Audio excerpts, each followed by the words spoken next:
अस्सलाम वालेकुम फ्रेंड्स। उम्मीद करता हूँ आप सब खैरियत से होंगे।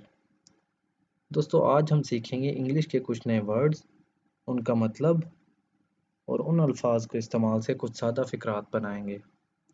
इन फ़िक्रात को आप अपनी डेली लाइफ में इस्तेमाल करने से इंग्लिश को बेहतर बना सकते हैं। So let's get started. पहला वर्ड है हमारे पास अराउंड।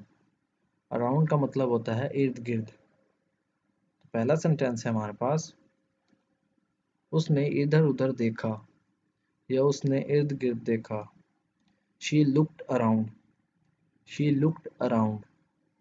मैं सिर्फ इधर उधर देख रहा हूँ। I am just looking around. I am just looking around. मैं आमतौर पर रात 11 बजे के करीब सो जाता हूँ। I usually go to bed around 11 PM। I usually go to bed around 11 PM। Next word है हमारे पास लुक। लुक का मतलब होता है देखो या देखना। तो पहला सेंटेंस है हमारे पास, मेरी तरफ देखो। Look at me. Look at me. क्या वो डॉक्टर की तरह लग रहा था? Did he look like a doctor? Did he look like a doctor? उस तस्वीर को देखो। Look at that picture. Look at that picture. Next word है हमारे पास always. Always का मतलब होता है हमेशा। तो पहला सेंटेंस है हमारे पास, वो हमेशा देर से नहीं आता। He does not always come late. He does not always come late. हमें हमेशा कवानीन की पासदारी करनी चाहिए। We should always obey laws. We should always obey laws. वो हमेशा मेरे साथ है। He is always with me. He is always with me. Next word है हमारे पास सोशल। सोशल का मतलब होता है समाजी। तो पहला सेंटेंस है हमारे पास, मैं एक समाजी कारकुन हूँ। I am a social worker. I am a social worker. मेरी बहन समाजी कामों में मसरूफ़ है। My sister is engaged in social work. My sister is engaged in social work. अगला सेंटेंस है हमारे पास, मैं समाजी इल्म में बहुत दिलचस्पी रखता हूँ। I am very interested in social studies. I am very interested in social studies. Next word है हमारे पास went. went का मतलब होता है गया। तो पहला सेंटेंस है हमारे पास, वो बाहर चली गई। She went out. She went out. वो उसके साथ गई। She went with him. She went with him.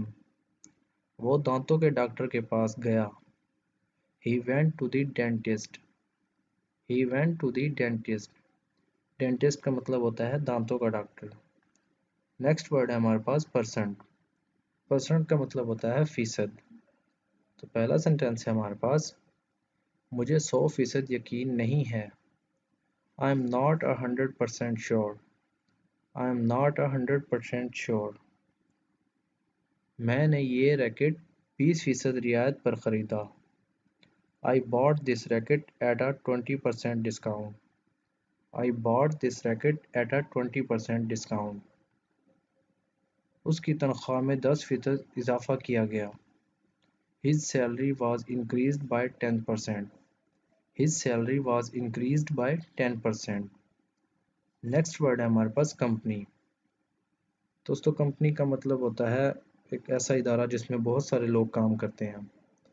तो पहला सेंटेंस है हमारे पास, ये एक बड़ी कंपनी है। It is a big company. It is a big company. मैंने ये कंपनी बनाई। I built this company. I built this company. अगला सेंटेंस है हमारे पास, मैं इस कंपनी का मालिक हूँ। I am owner of this company. I am owner of this company. Next word है हमारे पास सेकंड। सेकंड का मतलब होता है दूसरा या लम्हा।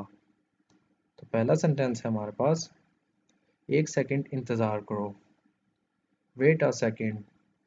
Wait a second. या आप ऐसे कह सकते हैं एक लम्हा इंतज़ार करें। वेट अ सेकेंड, मैं 1 सेकेंड में वापस आऊँगा। I will be back in a second, I will be back in a second. मुझे दूसरा दो, give me second one, give me second one. Next word है हमारे पास गिवन। गिवन का मतलब होता है दिया या दिया है। पहला सेंटेंस है हमारे पास, आपने मुझे अच्छा मशवरा दिया है। You have given me good advice, you have given me good advice. उसने एक तोहफा दिया है। He has given a gift, he has given a gift. अगला सेंटेंस है हमारे पास, उसने मुझे एक नई किताब दी है। She has given me a new book, she has given me a new book. Next word है हमारे पास फाइंड। फाइंड का मतलब होता है मिलना या ढूंढना। तो पहला सेंटेंस है हमारे पास, क्या आप इसे ढूंढ सकते हैं? Can you find it, can you find it. आपको चाबी कहाँ से मिली? Where did you find the key, where did you find the key. अगला सेंटेंस है हमारे पास, मुझे इसे ढूंढना है। I have to find it, I have to find it. Next word है हमारे पास इम्पोर्टेंट। इम्पोर्टेंट का मतलब होता है अहम या ख़ास। तो पहला सेंटेंस है हमारे पास, ये अहम था। It was important, it was important. अगला सेंटेंस है हमारे पास, मेरे पास कुछ अहम खबरें हैं। I have some important news, I have some important news. मैं जानता हूँ कि ये एक अहम काम है। I know it is a important work, I know it is a important work. दोस्तों डेली इंग्लिश सीखने के लिए हमारे चैनल को सब्सक्राइब करें और बेल आइकन पर भी क्लिक करें ताकि हमारी आने वाली वीडियो आप तक पहुंच सके।